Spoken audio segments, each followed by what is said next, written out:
He believes in smart working and in taking his team along. Unfortunately, Mr. Dhruvan Mehta couldn't attend our meeting today. So today's session will be moderated by Mr. Rohan Lele. Mr. Rohan Lele has marked his name in the field of HR because of his ambition, hard work, and dedication. We welcome Mr. Rohan Lele in the second event by SharePro.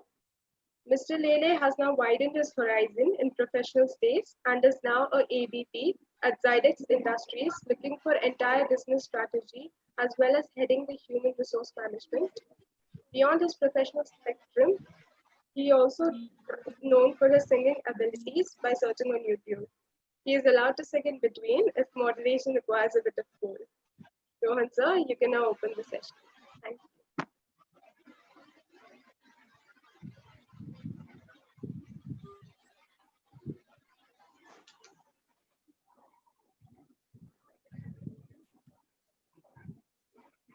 Rohan sir, are you audible? Yeah. Yeah, you can take it now. Thank you. So good afternoon, everyone out here. A very warm welcome to the participants today. On behalf of SharePro, HR, AI, and SHRP, I welcome you to today's session, which is on preparing for the new normal. And I have two very esteemed panelists with me, Ajay Bhatt, who represents Intas Pharma, and Dr. Ankita Singh from Cignex. And both of them come from two very different organizations, one representing the pharma and the manufacturing sector, the other representing the IT and ITES sector. Now, let me set the context for the day today in the next 2 minutes. Well, preparing for the new normal, who had thought sometime in the month of December or November that something like a COVID-19 is going to hit us so badly in India and globally. Something that started from Wuhan, reached India and has reached globally. India today is struggling with 150,000 cases of COVID already. And globally, there are far, far more cases. What it has done is India had to go for a lockdown starting at 24th of March, as a result of which the business and the economic activity has been significantly impacted.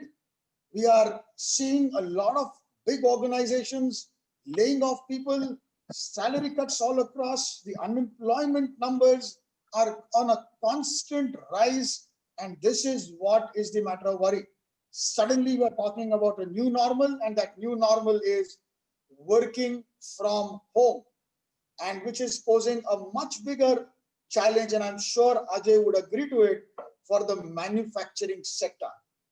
Well, the ITES to a large extent had this practice of working from the home, but not so with the manufacturing sector. And a lot of changes are going to happen as we are opening up this lockdown across the country, and more so in Gujarat, as we are sitting in Gujarat today. And that's the topic of the day. How are we as organizations going to prepare ourselves for the new normal? And with this, I go with the first question to Mr. Ajay Bhatt. Ajay, please help us understand 2 or 3 things that are going to significantly change with reference to the pharma companies now that the lockdown is opening up. Over to you. Can you hear me? Yes. Good, thank you. So first of all, thank you to SharePro for this fantastic opportunity for getting us all together. I know in the new world, getting the technology started is going to be a bit of a challenge, but congratulations, we made it. So thank you very much. Before coming to pharma specifically, I think all of us know that the whole world out there is going to change, correct? Right from consumerism to market to governance to policy and many things. So I'm not getting into that, but if you come to pharma, if you look at the whole of this current situation, it started with a crisis, and now we are moving from crisis into finding out how do you not only managing crisis, but how do you move into new normal. And if you come to the healthcare and pharma sectors, a lot of things are going to change. The way the doctors are going to approach the patient, the treatment. I'm sure each of you are aware that by now nearly 75% of doctors are practicing medicine by a telemedicine approach. Contextually, in terms of access to the patient, patient's access to the doctor, and doctor's access to the new technology, new evolving things is going to change. So one. Second, the consumer, the patient, as such was very much aware. In the new normal, the patient will become more and more aware. A. B. Patient will be more conscious of the safety protocols which will be required in any treatment procedure, which possibly earlier they were letting the doctors decide. Here now patient is becoming more educated. So that's the second phase. Third, when you come to the pharma, the access of pharma marketing to the doctors is going to change dramatically. Every pharma had a large fleet of sales reps on the street, and typically they were going and calling the doctors, educating them over the company's products. But last 90 days have made us realize that we are still able to access the doctors, of course, not as effectively as it's required, but to get the critical message across and to get the critical products and service across to doctor, it's possible digitally. In terms of manufacturing, there are a new set of regulatory requirements which is coming in terms of how do you continue manufacturing your products by keeping your people safe. And there's a whole amount of social distancing, safety protocols, quarantine protocols, and other things which we have implemented in Intas specifically. The fourth is opportunity, the way I look at it, for healthcare. Not only for India, but I'm sure each of you are aware that India accounts for nearly 40% of the products which are pharma products which are going in Europe and US today. There's no other country which is better poised to supply to the globe the vaccines and the treatment medicines which are required. And this is an opportunity for Indian pharmaceutical companies, and many of the Indian pharmaceutical companies, not only us, have risen up to this opportunity and are working very hard, collaborating with different governments, not only in India, to see that the Indian medicines and Indian treatment are available to a lot of people. So from HR point of view, if you look at it, there's huge opportunity for HR to support the business transformation in learning new capabilities, in adapting to new methods. And for HR, there's a huge opportunity to lead the way for the organizations and show them the way in terms of how do you adapt to this particular change. Right. Thanks, Ajay. Very specific views that you shared on this. Moving to Dr. Ankita. Ankita, help us understand very specific 2 short-term challenges that you feel HR is going to face in the next 1 year post this COVID lockdown. Thanks, Rohan, and thanks, Shared Pro, for inviting us over. I think challenges are too many, even now, if we consider pre-COVID, current situation, or post-COVID. But if at all you ask me just to speak about one which would still impact us post-COVID, would be employee management, because if at all I talk from IT point of view, we don't think we will be going back to the old format where 100% of our employees will be working from office. So it will be on rotation, or it'll be on in shifts, or we decide that 50% or 75% of our employees continue to work from home. That will be a little challenging. It will take much more time than probably 1 year or 2 years to understand and find the right strategy. So people management is going to be a real challenging scenario when it comes to people well-being, what they want, what they expect from the organization, which is the right kind of environment for them to perform, how much or how far we can enable them if at all they want to work from home, or if we want them to work from home. That will remain the challenge. So that's one. And second is communication. Obviously HR is responsible to be a bridge between all these stakeholders, be it the organization, senior management, managers, employees, external stakeholders. Somewhere that is, I would not say it's breaking down, but yes, it has to be reviewed and renewed as per the requirement. Probably all policies will change, and that will be another challenge. So even when COVID situation is little normal, I would not say we will reach 100% normal stage in coming years that early. But communication methods, more than a difficulty or a challenge, I think everything will be redefined and reviewed and renewed as per the need. Instead of keeping everything in white and black, I think everything will have a gray shade, be it policies or our strategies. So these are the two challenges I foresee, and every day will add on something, and some modifications will be done, and that will be a continuous process for coming years, I should say. Great. So I think managing people and people communication, these are going to be the two key challenges that the ITES is going to face. Coming back to you, Ajay, and here comes my next question. And this all started from Madhya Pradesh, and now a lot of states are following. You know, we are talking about a huge labor reform, and every state is now talking about it. And there are contrary views. You know, when we go on the social media and we hear out experts, there are some people who are saying that it is going to boost the economic activity, and that's exactly even what the government is saying. But then there's another view to it, that a lot of industries are going to exploit people. I want to understand, as you as a manufacturing leader, what are your views about this? Over to you. Ajay, we can't hear you.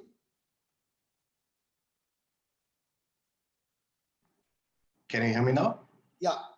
All right. You have to get used to this muting and muting. So that's one of the biggest change challenge which all of us are dealing with. Sometimes we start speaking without realizing you are unmuted. So thank you. Yep. Okay. Speaking of the labor reforms, when all this started, I think the labor reforms were kicked off from a very parentalistic point of view, to provide compensation to all employees. It was very parentalistic, which is natural for any country to do so, and there's nothing wrong about it. It set a tone. It set a tone for organizations to be more proactive, more inclusive, more resilient. Looking forward, I think if you look at the whole angle of converting this into an opportunity for many organizations, many industries, there will be a positive labor reform changes, which to my mind, more than the government, the industries will have to pick up. See, there's no one size which is going to fit. What will work for pharma may not work for IT, and what will work for IT may not work for banking, because the whole premises of the working pattern is changing. The way I call it is, broadly, I look it into VT or PT. Does his job need a virtual touch, or does his real job need a personal touch? So if there's a surgeon, he'll have to do a surgery. Now, so long as we don't have robotic surgeries, the surgeon will have to do it personally. But there's other doctor who can still consult by virtual methodology. Same in the sales, same in HR. Look at different sectors and industries. Different professions and jobs could be done in different manner. And so the delivery of that particular job and access by the consumer and customer will be different. And so there's nothing which will be one size fitting everything. And to that extent, to me, a lot of onus of making those progressive reforms or progressive changes in their policy will have to be done by the organization. The compensation structure will have to change. The incentive methodology will have to change. In pharma, for example, one of the rule which it has for this our salespeople is what number of calls you made per day. So everybody gets measured on that indices in terms of call and coverage, but that is no more relevant. Correct? So the metrics are going to change. If the metrics of performance are going to change, then your metrics of your compensation, your benefits, and many other things are going to change. There'll be a huge push by the employees and the employers to adapt to healthy living. Maybe till now it was a fad adopted by, with all due respects to some companies, but not all. But it's now becoming a necessity. To this extent, I'll see a huge amount of necessity and enforcement by government also, in terms of how do you enforce better safety mechanisms for your workforce. I think that will be central, but rest of the things is, to me, would be more flexible. And I believe that government and industry should take a proactive actions against it. Some of the things which we do in our companies, I'm not going to talk about it. But for example, we have significantly changed our medical insurance and medical policy. I doubled up the coverage, made access of our employees to some of the best hospitals, working with the villages around our sites. our own OHC doctors going and working with them. So there are different things which companies will have to adapt and organizations will have to adapt to see to it that we bring a better governance for the employees so that we take benefit of this opportunity for India to be really a good manufacturing, IT, and service industry hub. So that's the way I look at it. Right, so thanks. I think Ajay, you made a very important point there. I really like that concept of VT and PT, the virtual touch and the personal touch. I think fantastic point out there. I think very important takeaway for HR professionals that, we need to really customize everything around what does the job really require. And once you do that, I think measuring productivity is going to be equally important. Well, the labor reforms are really progressive in nature, but as you very rightly said, and I would totally agree, that it is also the responsibility of the industries and the organizations to ensure that the labor laws are implemented in the right spirit and the people are not exploited. So thanks for putting that point across, Ajay. Moving to Ankita. Ankita, TCS has gone all public saying that 75% of our workforce by 2025 is going to work from home. Now, this is going to significantly impact a lot of industries because if people stop traveling, the aviation industry is going to get impacted. The hotel industry is going to get impacted. A lot of it is going to get impacted. What is your organization thinking? Do you also have a target that, okay, by so and so year, this is what you would like to do? I think, yes, everybody is thinking in that direction. If not willingly, probably everybody is forced to think in that direction. Everybody is probably started realizing their capabilities and limitations, what can be actually explored, which in a way is good thing. And if at all I talk about my organization, we are still exploring. We don't know. Probably it has to do nothing with the TCS because that's as per their business plan, as per their nature of business. Whatever is apt and feasible for them, they would definitely go ahead with that. And as Ajay very rightly mentioned, it has to be a mix. You have to find the right fit for yourself. If that's the need, if your business is such that you can survive with 100% work from home, why unnecessarily invest in operational costs? And if it can be beautifully managed from home. But if at all you have to have workforce in office, and that has to be 75%, just because somebody else is doing 75% work from home, that doesn't help and that won't help. So options are available. A lot of people are giving a push by taking up those strategies, where we are also forced to think that can we also follow them, and is it right? But yes, at the end of the day, you have to collate, you have to hear it out what everybody is saying. You have to analyze positives and negatives. You have to see where are the hits and misses, and then probably you have to find the right fit for your organization depending on your capabilities, limitations, and the need of the organization. So yes, we are also thinking in that direction, not 75-25, but yes, what can be the right combination, if that's needed, if that should be done. And probably it'll take a little longer because things are very uncertain at this point in time. So we are still in exploring mode. Okay, so you're still in the exploring mode, not decided anything. But yes, as you very rightly said, we'll have to take a balanced view after considering everything around us. So thanks, Ankita, for that. Ajay, coming back to you, do you see a need to realign the learning and development strategy? That's question one. And question two is, do you see a bigger role of technology emerging when it comes to learning and development? Your views, Ajay. Hey, thank you. See, my views, I was sharing with some people over a couple last weekend in some form.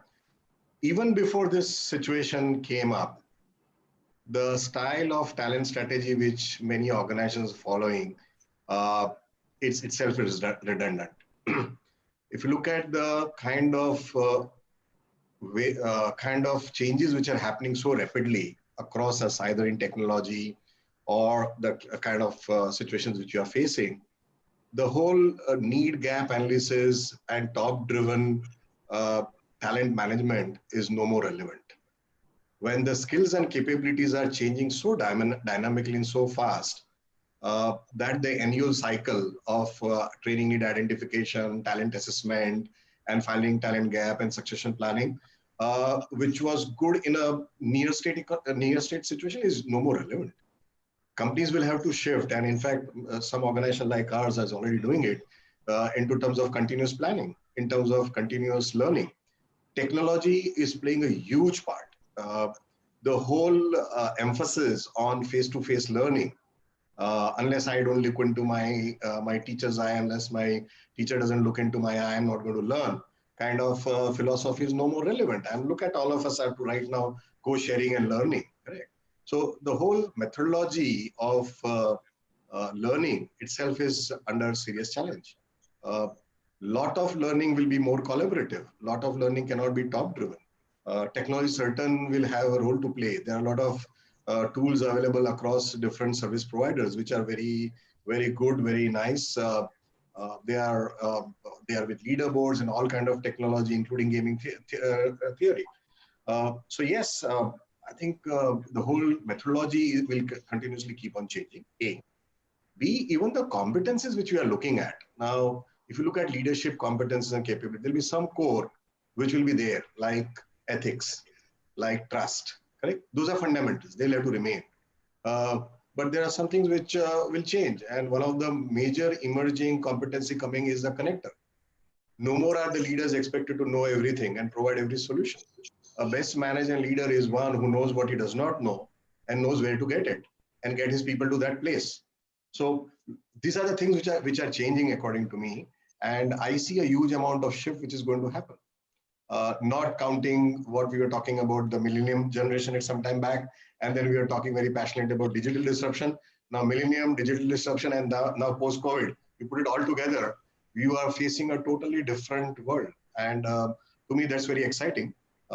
Personally, in terms of seeing what is coming up and how do we, as HR professionals, work together more collaboratively to see that we support our client group more effectively.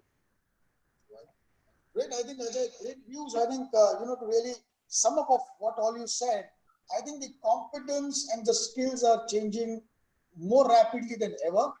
And I quote James Canton, one of the top futurists, and he's written a beautiful book called Future Smart Organizations. I recommend everybody to read it. And he said that, the world around us, what has changed in the last 10 years hasn't changed in the last 100 years.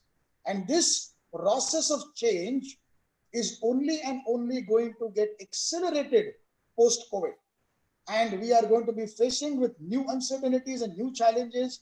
And I completely agree that that whole model of identifying training needs once in a year is going to go for a toss. We need to do this on an ongoing basis, on a real-time basis. And technology, as you rightly said, is going to play a huge role in helping people learn in whichever corner of the world they're sitting in. So thanks for those views, Ajay. Coming back to Ankita. Ankita, this whole work from home, and let's say if your organization decides tomorrow that 50% of your people are going to work from home, do you see that, well, work from home has its own advantages, but do you see that this is also going to impact the morale of the people and the engagement levels of the employees? Do you see a negative impact happening there? So Rohan, I think it cannot be generalized because, now when we talk about HR, we have always agreed to one fact that, things are no more generalized. Everything is so much personalized, be it training, be it employee engagement, be it interaction, connection, appraisal, everything. Now people don't want to talk about bell curve. They just want to talk about, they don't want to get ranked because they'll say, why you're comparing me with somebody else? They would say, talk about my performance. You have defined KRA for me. Have I performed well? If at all, yes. Compensate me well. If at all I haven't performed well, give me a feedback. Don't tell me that person performed better. So very, very low on comparative things, what HR talks about. So generalization of anything is just next to impossible. And as Ajay also mentioned, things are changing very fast. We were already talking about VUCA and impact of technology, and suddenly third thing impacted, and everything is just probably directionless. So every individual is trying to get into this new normal, which again we are not very certain for how long this will last. Probably there will be a new normal again tomorrow or a month later. So if people start working from home or they start working from office, challenges will always be there, and you cannot take charge of 100% challenges. But definitely, being HR, you have to ensure whatever can be controlled, keeping in mind business and people, that should definitely be taken care. So first thing, we talk about hygiene. So if a person is getting salary on time, if a person is getting good working environment, if a person is getting defined KRA, if timelines are defined, if you enable that person with technology and with the manager's assistance, everything is perfectly fine. And that's what we do when people work from office. Employee engagement, learning and development, fun activities, these probably are add-ons. So first you need to take care of hygiene factor, basic processes of HR, whether employees are working from home or office. Even when employees are working from office, they are lost, they are stressed out, they have their own challenges, they are not very happy all the time. It's not because they are working from office, but it's because of certain things which are around them. Same thing applies at home. So everybody has to find a right balance. Things are different for each individual, expectations are different for each individual. So I generally, if you ask my say on that, I would not say it will become more challenging. HR has to play a very critical role in that, in monitoring and ensuring that the kind of balance is needed to ensure this work life, not balance, but integration, is provided at the right time, and proper counseling and training is given to managers as well as to the employees, so that they collaborate well and work towards a common goal, instead of fighting over that. You are at work, so you should be working for 24 hours because you are in your comfort zone. Look at this person, these people, they are coming, they are commuting, they are sitting in office. So those things have to be removed. Otherwise, basic hygiene, when it's met and expectations are set clear, there is hardly any difference if we compare work from home or work from office.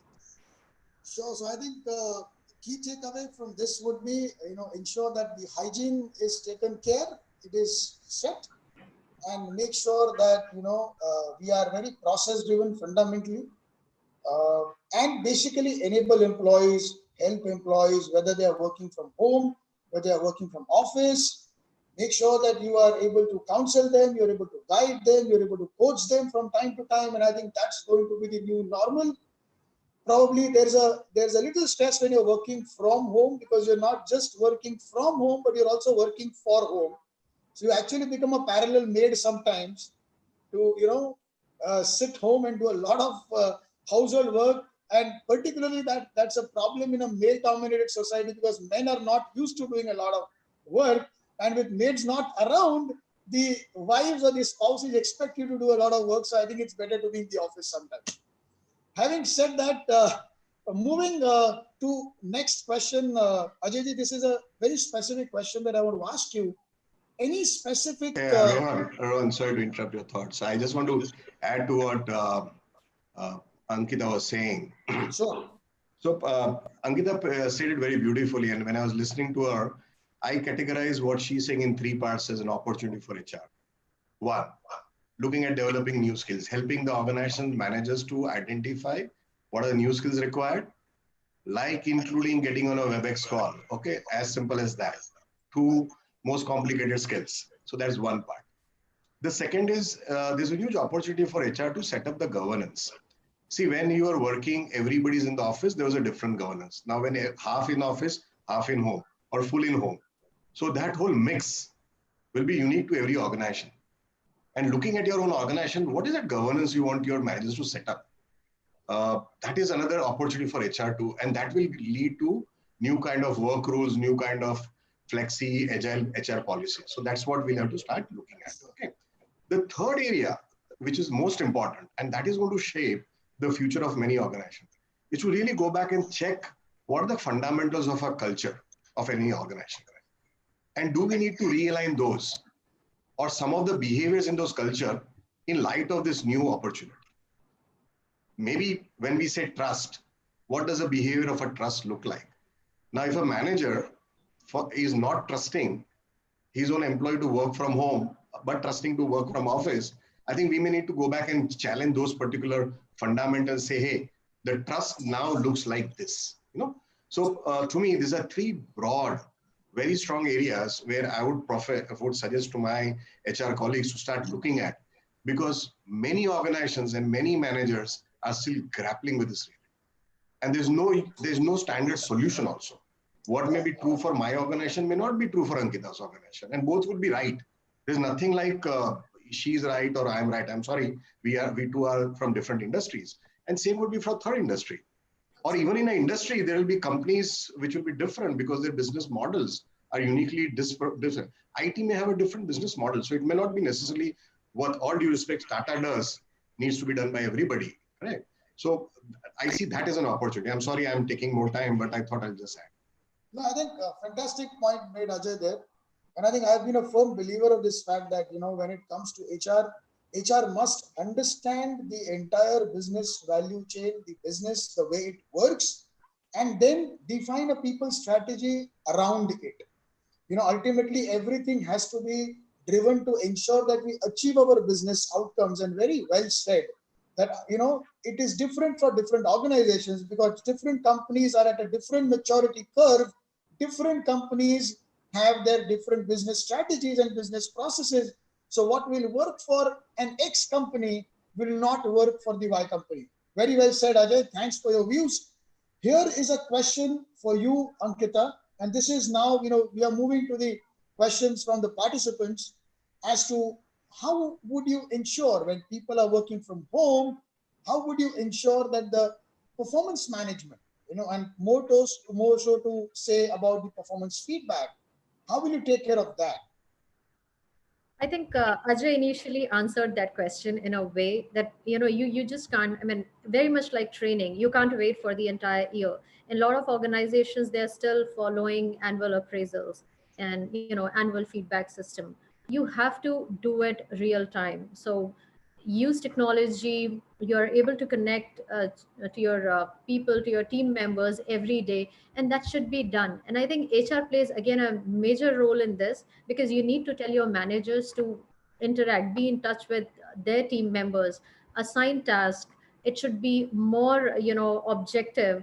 And a lot of companies are using scorecards in addition to simple KRAs, where it's all number driven. I'm sure there are a few parameters which cannot be number driven, but 95% of scorecard is number driven, and that should be used. But at the same time, there are, instead of 360 feedback, where a lot of companies focus on, and I'm not saying that it doesn't help, but a direct feedback from the reporting manager, the direct manager, is really important, and that should not happen on quarterly, half yearly, or annual basis, but it should be an ongoing process. It should be real time. You assign a task, tell that person where you went wrong, what was right, what should be continued, what should be changed, and HR should be able to enable that.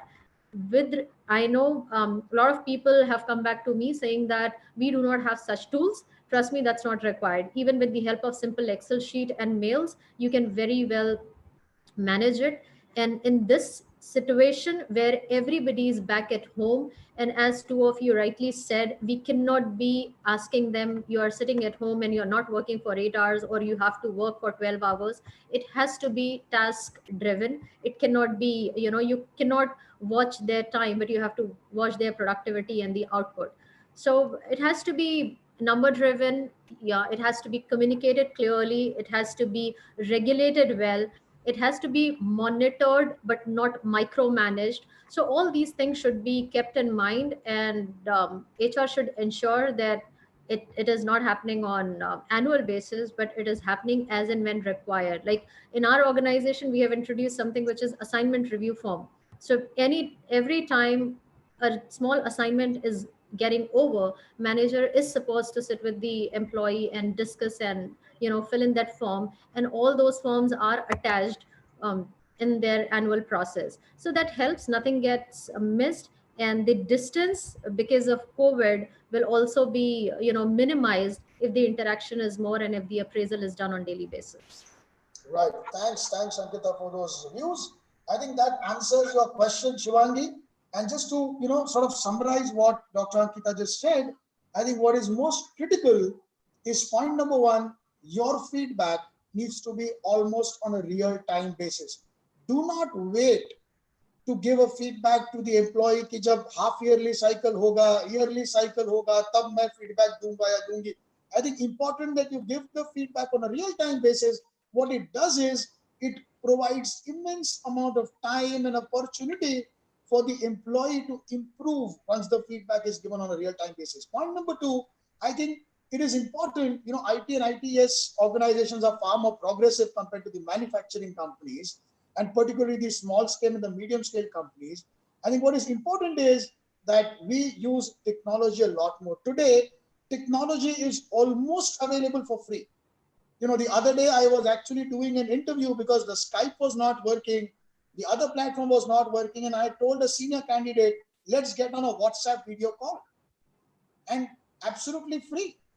So today technology is the biggest enabler. I think when it comes to managing performance, it's not about a face-to-face performance, it is about the intent of managing performance. That's very, very important. If the manager has the intent of managing performance, I think we live in an era, we are blessed to live in an era where technology is the biggest enabler. Thanks, Dr. Ankita, for those points. Ajay, here's a question for you, and this is to do with what are some of the technologies that you see for the HR department going forward, particularly with reference to performance management or succession planning or organizational development interventions, etc.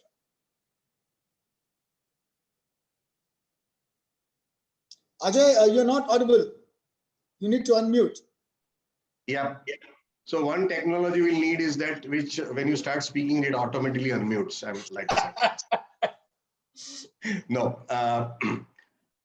See, I think I'll borrow from what Ankita is saying.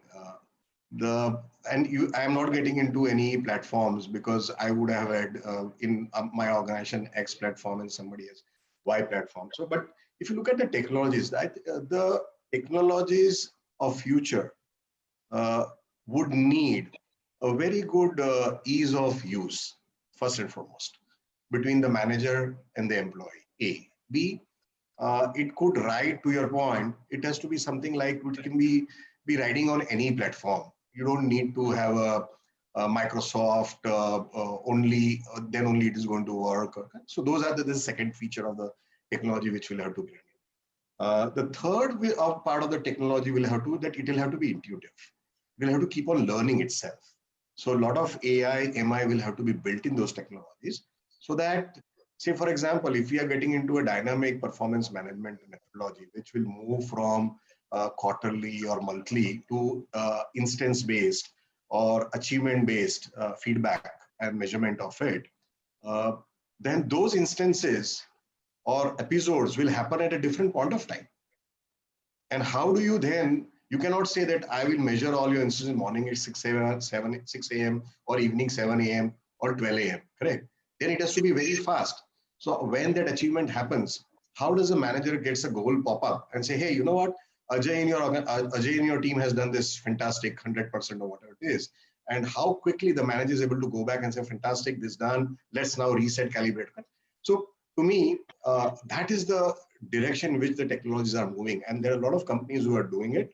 A lot of platforms are getting evolved. Some are already advanced, some are claiming to be there. But to me, these are the 2-3 fundamental features which I would request my HR colleagues to start demanding from the technology companies. Don't get satisfied with the chatbots and the chat features which are having. I think they are there and they are redundant. Chatbots will be there. I mean, nobody likes to talk to a chatbot, correct? Because there's a standard feature. So how do you make those features real-time, more real experienced, like Alexa's or like other features? That is what we'll have to start looking at. And those kind of things we'll have to start demanding from technology companies and technology partners so that they are able to help us to deliver better technology. In all, I think in the end, the experience of use of our client, which is most important, not us. Right. So I think some very important key takeaways for us.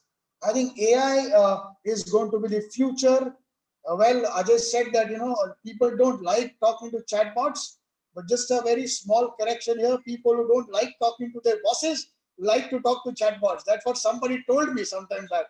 Having said that, thanks for those views. I think what you correctly said, you spoke about intuitive technology. I think that's going to be the future. And you very rightly mentioned that the HR fraternity needs to move beyond chatbots and think about how can AI really enhance the employee experience in the organization for people, whether it is me as a subordinate or whether it is me as a manager.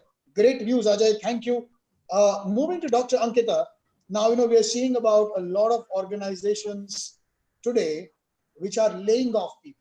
A lot of companies across the board, and we are already talking about 1.3 crore people in India who have already lost jobs in the lockdown of 50 days. Having said that, there is a lot of great talent which was working for these large multinationals, which is suddenly available in the market.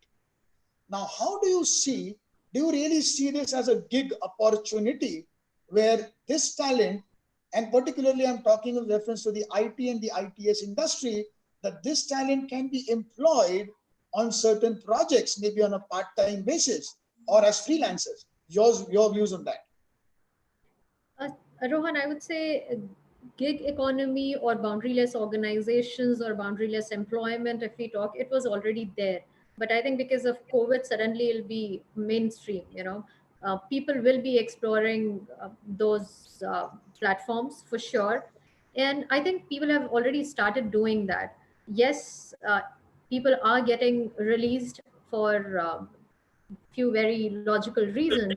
At the same time, market is not equally open, so they are stuck whatever small projects they are getting, or they're the talented lot, whatever multiple projects they are getting, they are taking up those. So a lot of people are helping, a lot of platforms have been created, companies have come up together where they have collaborated really well, that people who are getting released, you put them in a pool, and similarly people who are looking out for immediate joinees, they pick up these people from the same platform. Like even I think Shared Pro can talk a bit about it. I'm unfortunate that we don't have a speaker here from Shared Pro, but their product is also very similar, which is helping a lot of people.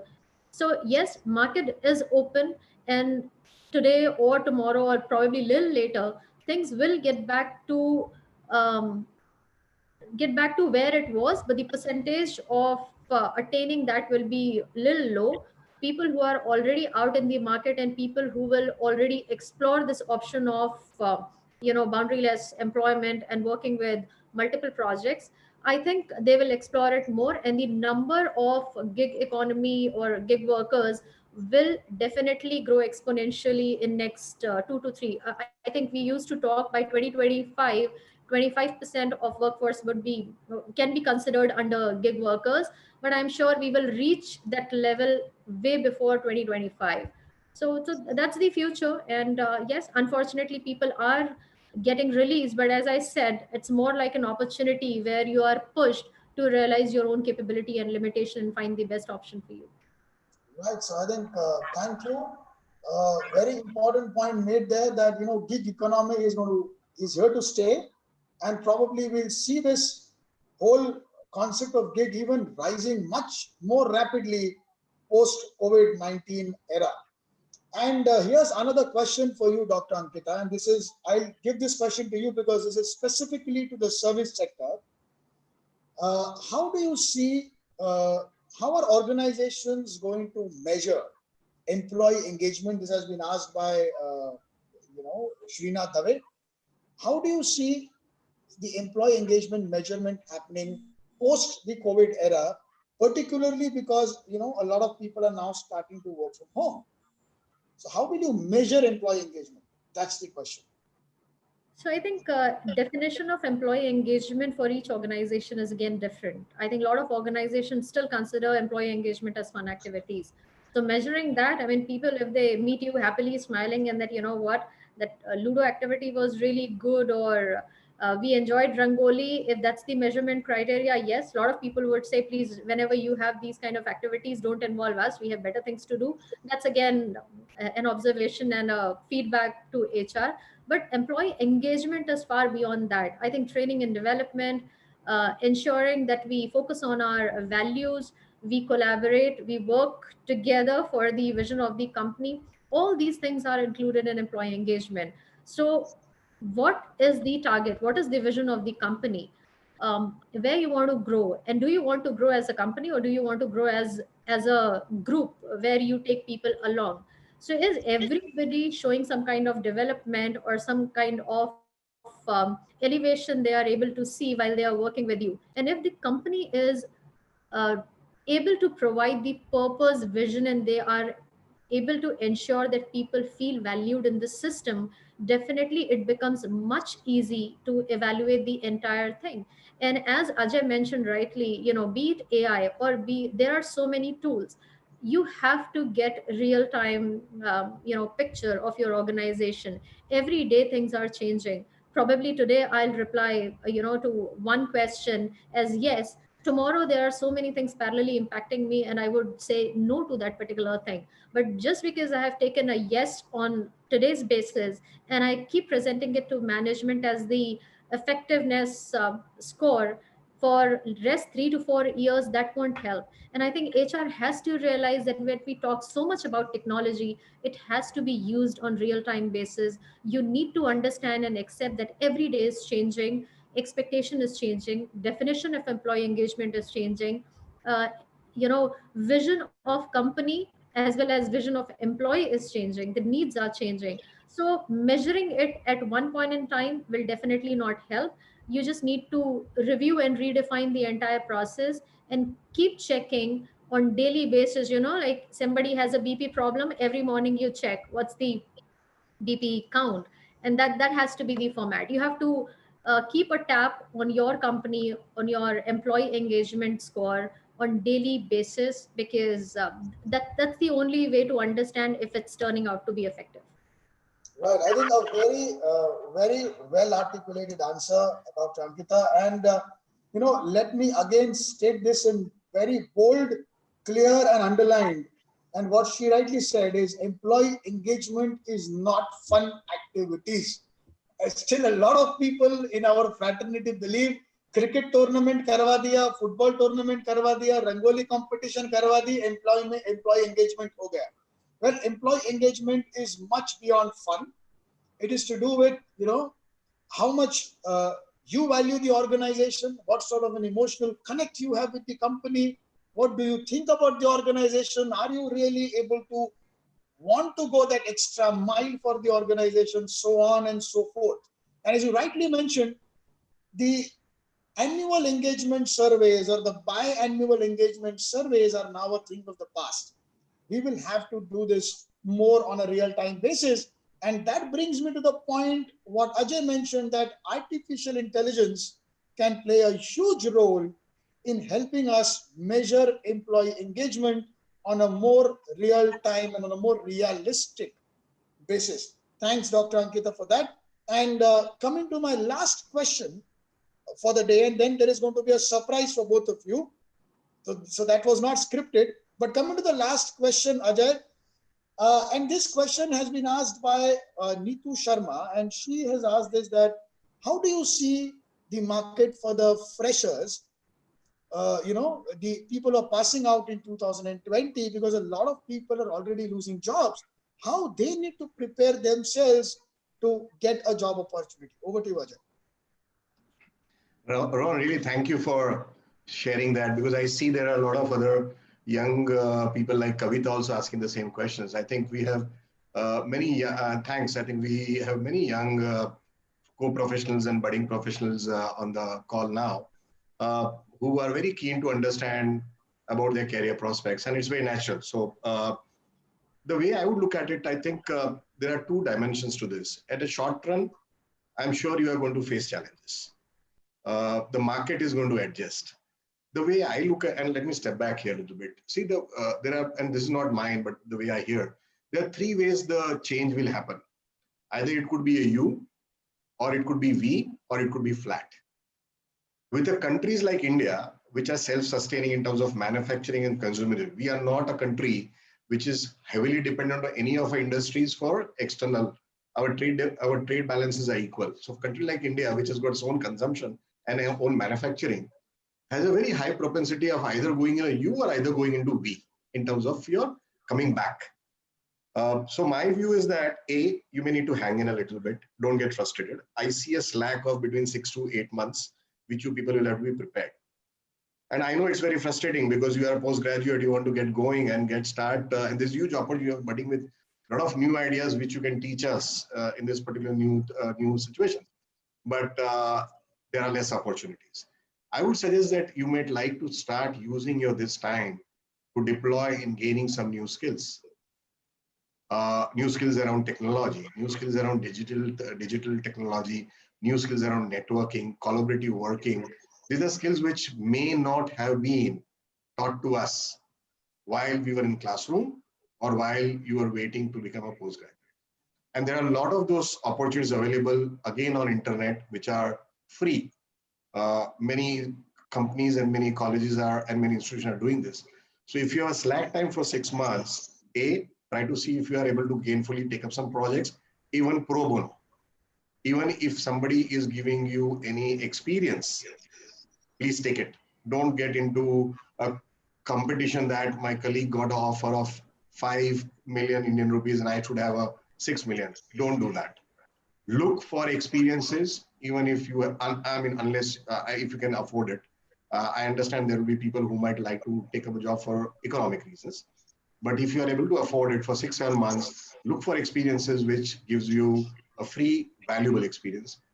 Add to your technical or skill knowledges. Use the 6 months time, 7 months time to be more stronger, because when the economy is rebounding, you guys will be much more in demand than many of us dinosaurs like us. So that's the good news for all of you. Keep the hope and stay strong. But I think this is a phase which will pass. This too shall pass. So thank you, Rohan. Right. I think fantastically said. This is a phase which will pass. We need to stay positive. Very rightly said, Ajay, that the students must use this time positively to add a new skill. And fortunately, today there are so many online platforms where you can do you can take up so many additional certifications to enhance your knowledge, to enhance your competence, to enhance your capability. So, friends, use this opportunity to build up your competence, to build up your capability. So when the economy rebounds, you will always have an upper edge compared to many other people out there in the market. So thanks, Ajay, for pointing this out for everyone. Rohan, And now, Rohan, I just wanted to add 2 points. I mean, Ajay so, mentioned it beautifully. I was just recently interacting with a few students, and I again requested them to do 2 things. Probably because we are already in this crisis, and not each organization, or probably all the organizations would say that yes, you can explore, you can get trained under us, but we'll not be able to pay you. This is the time when they should definitely focus only on learning. Probably most of the organizations would say that please join us, but we will not be able to pay you. Do not hesitate. Do not think that keep exploring. Only when we get paid we will join this organization and we'll start learning. Join. Even 20% of learning will help somewhere. And second is, lot of organizations, what we are doing, not only for HR people but also for technical employees, we are putting them as shadow resources, so they are getting to work on live projects with our employees. They are gaining experience. When you are out of this time, when you are out of this zone, and tomorrow you have an opportunity, you will not only say that I did this certification, or I was reskilling or probably upskilling myself, but at the same time you'll be able to say that I worked on this life project. I assisted this team. I was working with this organization. I remember when I was doing my MBA, I had a list of companies where I wanted to apply. So you do a proper research, you know whom to contact. Everybody has accessibility to LinkedIn. Try out to 50 people.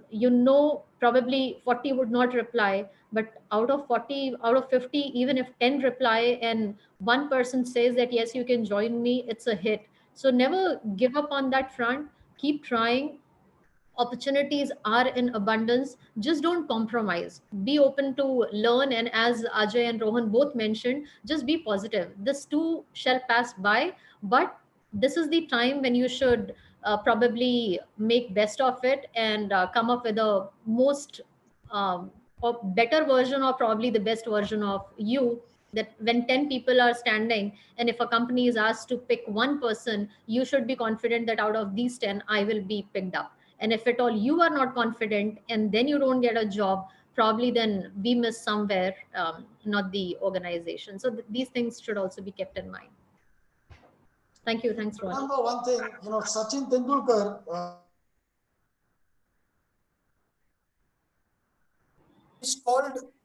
Sachin is called as the god of cricket, right? And one reason is the most disciplined when it came to practicing in the nets. Next 6 months for you is like a net practice.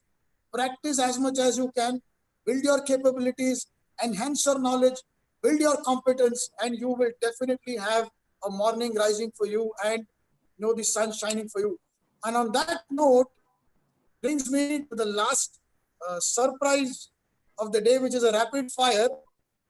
Well, there are no gift hampers because Shared Pro has not shared any budget for this. But, well, just one word. And that's what I want to know from both of you, starting with Ajay first. Ajay, tell me in one word, what is the biggest challenge that HR is going to face in the next 5 years? The biggest challenge according to you. One word. Ajay, you're not audible. My biggest challenge is unmuting. Okay, but Ajay, we can't hear you. I said my biggest, I am just joking. My biggest challenge is to learn unmuting. That's one. But HR challenge would be to redefine culture.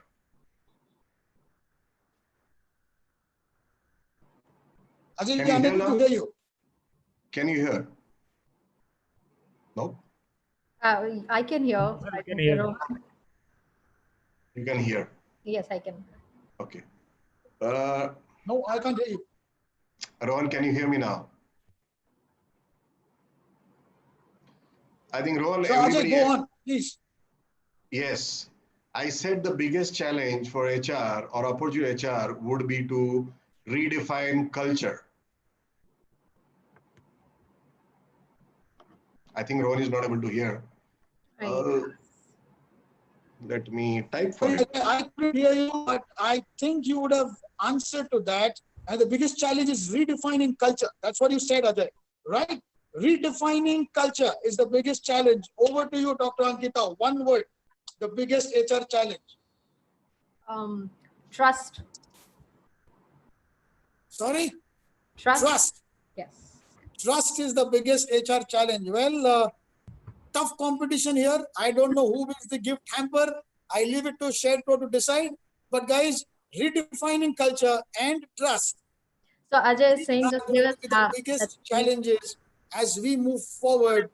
And thank you to both the esteemed panelists for joining in today and sharing your wonderful views, insights, and perspectives with the audience and all the participants. Participants, a big thank you to all of you for joining in, taking time out from the busy schedules and coming in over for this conference with Shared Pro on preparing for the new normal. Thank you, Shared Pro team, for having me in as the moderator. Though I'm a little bored of doing this job now, but I still did it for you. Thanks, guys. Thank you. Over to you, Shared Pro. Thank you. Bye. Thanks, Rohan. Thanks, Ajay. Bye-bye. Take care. Thank you, Ankita ma'am. Thank you, Ajay sir. Thank you, Rohan sir. Thank you. Thank you for your wonderful time. Thank you, Ajay sir. Thank you, everyone.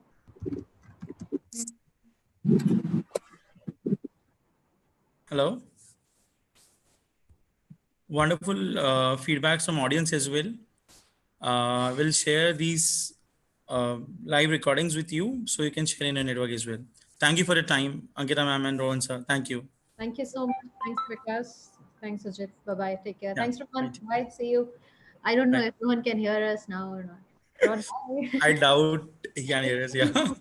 Bye. Yeah. He's lip reading. Yeah. Chalo, bye. Take care. Bye all. Yeah.